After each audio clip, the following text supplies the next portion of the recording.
उपचार पण तुम्ही घेत नाही महाराष्ट्र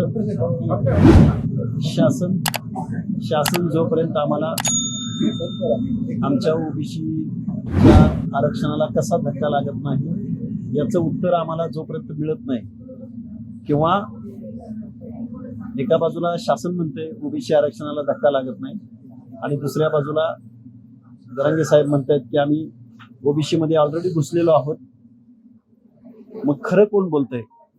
जरांगे साहेब खरं बोलतायत किंवा त्यांच्या आंदोलनाला रेड कार्पेट टाकून गव्हर्नमेंट म्हणतंय खरं बोलतंय का?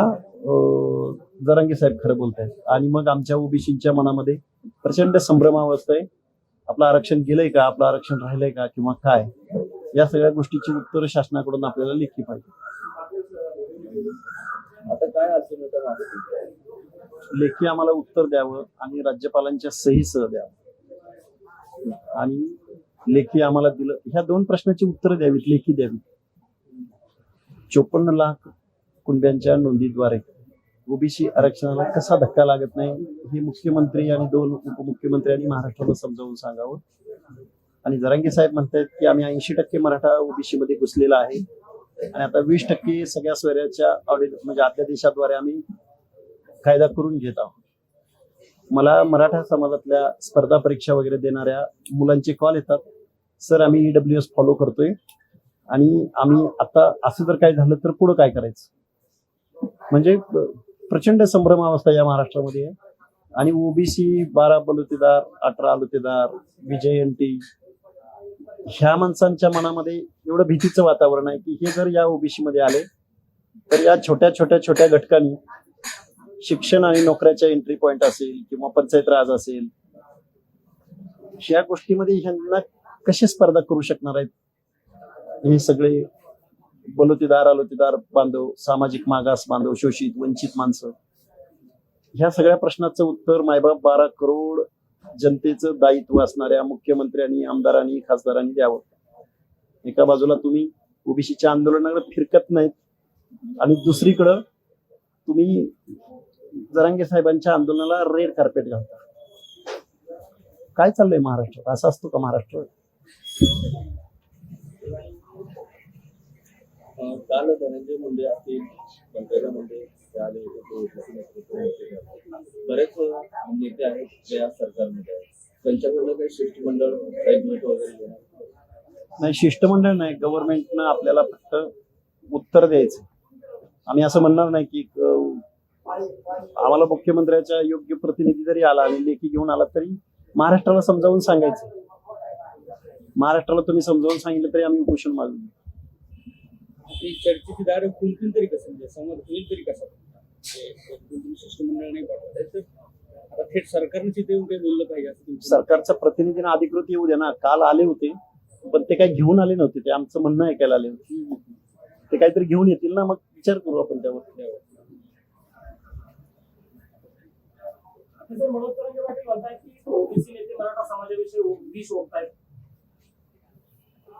आम्ही कधी कुणावरती कुठल्याही नेत्याला टार्गेट करून विष वगैरे काही कुणाला बोललेलं नाही.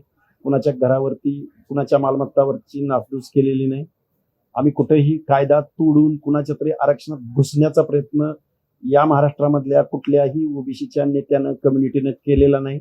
जे काय केलंय ते महाराष्ट्रानं मागच्या 6-7 महिन्यामध्ये बघितलेलं आहे. काल ते प्रकाश की जर तुम्ही इतक्याच देश आणि जर धनगर समाजाला एसटी मध्ये आरक्षण देण्यासाठी लढला असता तर धनगर समाजाचं कल्याण झालं असतं. जरांगेंना हे माहिती आहे का की धनगर समाज हा ओबीसी मध्ये येतो? 27% बायफर्केशन, 3.5% रिझर्वेशन धनगर समाज घेतो.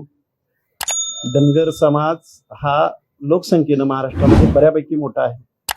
छोट्या मायक्रो घटक असेल किंवा सगळ्या लोकांचं हे आरक्षण वाचवण्याचं काम धनगर समाज म्हणून आमच्या नेत्यांचं, आमचे सगळे नेते बोलत आलेले आहेत.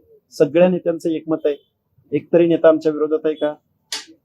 प्रकाशअण्णा शेंडगे असतील, महादेव जानकर असतील, पडळकर असतील, सगळ्यांचं म्हणणं असं आहे की ओबीसीचं आरक्षण टिकलं पाहिजे.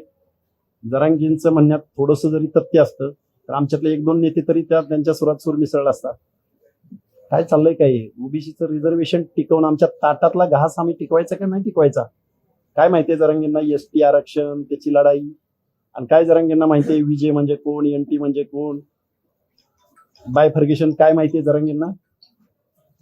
यावं माझ्या आमने सामने कधीतरी बोलायला, मी उत्तर देईन सगळ्या गोष्टींची. उगाच काहीतरी थोडा आणि झोडा ही राजनीती आहे जरांगेंची, इंग्रजांची ही राजनीती आहे. भुजबळ साहेबांना टार्गेट करायचं आणि धनगर भाऊ म्हणायचं. धनगर ओबीसी मध्ये येतो की नाही धनगरांना माहित नाही का? काहीतरी महाराष्ट्राला संभ्रमित करायचा प्रयत्न जरांगे करू नका, कारण तुमच्या प्रत्येक प्रश्नाचं उत्तर लिगल, कायदेशीर, घटनात्मक द्यायला हा लक्ष्मण हाके तयार आहे. कुठेतरी वेगळेपणा म्हणजे धनगर समाज कुठेतरी आमच्या बाजूने हे दाखवण्याचा त्यांचा प्रयत्न होतो. धनगर समाजावरती अन्याय नाही हा सांगण्याचा त्यांच्याकडे होतं. जसं तुम्ही म्हणताय तसं की भुजबळांना टार्गेट करून धनगर जवळ करण्याचा, ह्याच्यामध्ये काय सायकोलॉजी असू शकते? त्याच्यामध्ये सायकोलॉजी, गावगाड्यामध्ये 2 नंबरला धनगराची कम्युनिटी आहे. भुजबळांना बदनाम करायचं, त्यांचा चेहरा विद्रूप करायचा, खलनायक बनवायचं. धनगर समाजाला हे कळत नाही. आमचं पण आरक्षण आहे ना ओबीसी मध्ये, आम्ही आमचं आरक्षण वाचवायचं की नाही? आमच्या बांधवांचं आरक्षण, आणि आम्ही ओबीसी म्हणून महाराष्ट्रात एक नाही होत म्हणून यांचं फावलंय ना. आम्ही जर ऑर्गनाइज्ड असतो, आमचं जर ओबीसीचं संघटन असतं, तर आम्ही या गोष्टी तर आमच्या या आरक्षणाकडे पाहण्याचा दृष्टिकोन असा नसता. शरद पवार नेहमीच ओबीसी आरक्षण गेलं नाही पाहिजे, ओबीसी बांधवांवर अन्याय होईल असं बोलतात. मात्र शरद पवारांचं एक 5-6 दिवस झाले तुम्ही आंदोलनाला बसलेले, उपोषणाला बसलेले, काही मेसेज होऊन काही तुमच्या तब्येतीची विचारपूस वगैरे काही केली का? अहो, पवार साहेब देशाचे नेते आहेत, मी तेवढ्या मोठ्या नेत्याकडून अपेक्षा नाही करत. पण पवार साहेबांचा या ज्या मतदारसंघात, ज्या भागात मी आंदोलन करतोय, त्या भागाच्या प्रतिनिधीने तरी एखादा फोन करायला हवा होता. जाऊ द्या, पवार साहेब खूप मोठे नेते आहेत, आम्ही ओबीसी आहोत, आम्ही मागासवर्गीय आहोत, आम्ही शोषित वंचित आहोत. पवार साहेब प्रोफेशनल नेते आहेत. कधी काळी पवार साहेबांबरोबर लक्ष्मण माने असायचे, नादो महानोर असायचे, 18 पगड जातीतल्या लोकांची काहीतरी बात व्हायची. पण पवार साहेब अलीकडे पॉलिटिकल इश्यूवर काम करतायत. पवार साहेबांनी कुणाला तिकीट दिली, कुणाला निवडून आणलं. अरे एक ओबीसी तुम्ही बरोबर घ्या. आमचा आवाज या महाराष्ट्रातला देशाच्या संसदेत कोण उठवेल, हा प्रश्न आहे माझा. बीड, जालना, परभणी भागातल्या लोकांच्या घरावरती हल्ले होत आहेत. त्यांच्या मनात प्रचंड नैराश्य, नाराजी आहे. हा महाराष्ट्र आहे, शिवाजी महाराजांची ही रयत आहे, ही महाराष्ट्राचा एकोपा आहे, सलोखा आहे. आजपर्यंत ओबीसी आणि मराठा कधी वाद झाला होता का? कोण आहेत जरांगे? विचारवंत आहेत, तज्ज्ञ आहेत, सोशल रिफॉर्मर आहेत. त्याला तुम्ही एवढं एंटरटेन करताय गव्हर्नमेंट? काय कळतं त्यांना? कुठला कायदा कळतो? झुंडशाहीच्या जोरावर हे चाललंय का सगळं? लोक गोळा करायची आणि कायदा काढून, आणि सगळे सोयऱ्याचं जर अध्यादेश इम्प्लिमेंट झाला, फक्त ओबीसी बाधित होत नाही, SC STचं रिझर्वेशन सुद्धा बाधित होत आहे. हे माझ्या दलित बांधवांना सुद्धा माझे हात जोडून विनंती आहे. सगळे आणि सोयरे याच्यावरती मी कधीतरी बोलेन, सविस्तर बोलेन. मुख्यमंत्री आणि महाराष्ट्र शासन तुम्हाला किती गांभीर्याने घेतलं? तुमच्या शिष्टमंडळ आलं होतं, तुमचं फोनवर बोलणं सुद्धा झालं. लक्ष्मण हाकेला माझी विनंती आहे, मंत्री महोदय, मुख्यमंत्री महोदयांना, लक्ष्मण हाकेला गांभीर्यानं घेऊ नका. पण लक्ष्मण हाके काय म्हणतायत किंवा प्रश्न कोणता आहे त्या ओबीसीला गांभीर्यानं घ्या, एवढीच माझी विनंती आहे.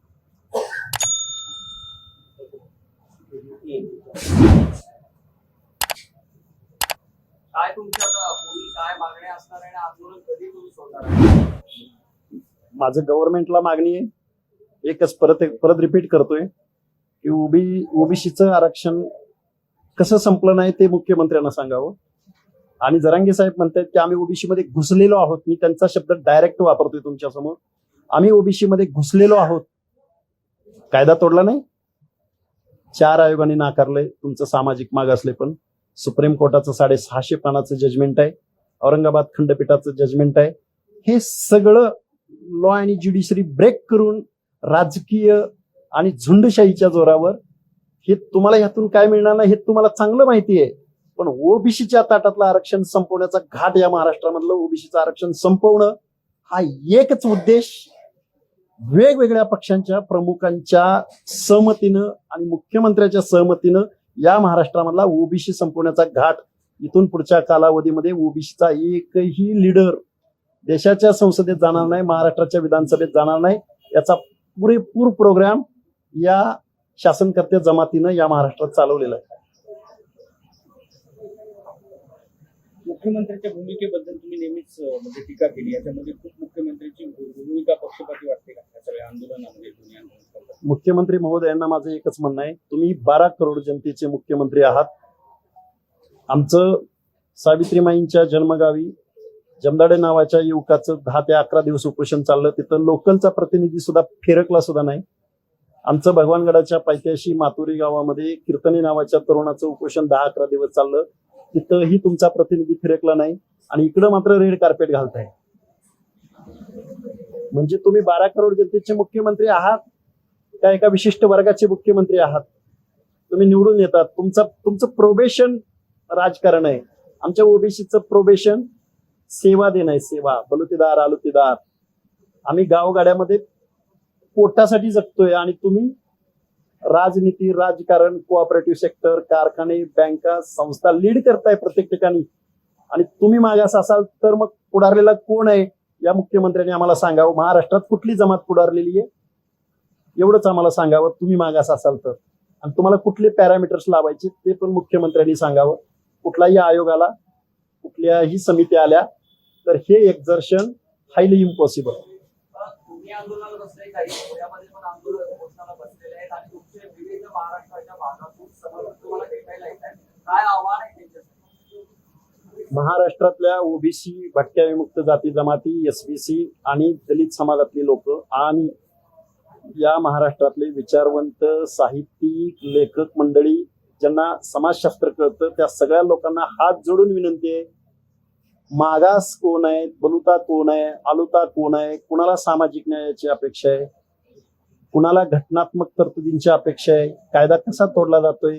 आणि ओबीसी बांधवांना मला एक सांगायचंय, फुले शाहू आंबेडकर परत जन्माला येणार नाहीत. तुमचं आरक्षण तुम्हाला द्यायला मानवतावाद, सामाजिक न्याय, तुम्हाला तुमचं आरक्षण वाचवावं लागेल, तुम्हाला एकत्र यावं लागेल. आणि मला अशी आहे की महाराष्ट्रातला तरुण वर्ग इथं येतोय. आतापर्यंत 400 ते 450 ग्रामपंचायतीचे ठराव आमच्याकडे आलेले आहेत. त्यामुळे ओबीसीच्या प्रश्नावरती या शासनानं ठोस अशी लेखी भूमिका आम्हाला द्यावी. शासनाच्या प्रतिनिधीला पाठवून दिलं आणि महाराष्ट्रातल्या आमच्या ओबीसी बांधवांना समजावून सांगितलं तरी आम्ही हे उपोषण मागे घेऊ.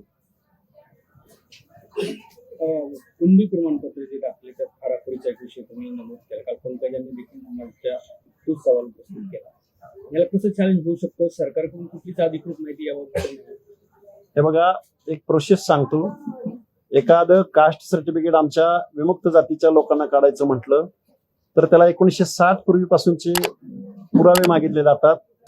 ते बिचारे स्थलांतरित आहेत, भटके आहेत, त्यांना इथल्या व्यवस्थेमध्ये कुठेही पुरावे सापडत नाहीत. जुन्या कालावधीमध्ये त्यांचं सर्टिफिकेट नाकारलं जातं आणि गव्हर्नमेंट प्रोग्राम ठरवून ही सर्टिफिकेट इश्यू करते. आणि एक मी शब्द कायम वापरत आलोय, अर्लियर करेक्शन. जुन्या डॉक्युमेंटवरती पेनानं खाडाखोडी केलेल्या नोंदी गृहीत धरून शासन जातीचे प्रमाणपत्र वाटतं का कुठं?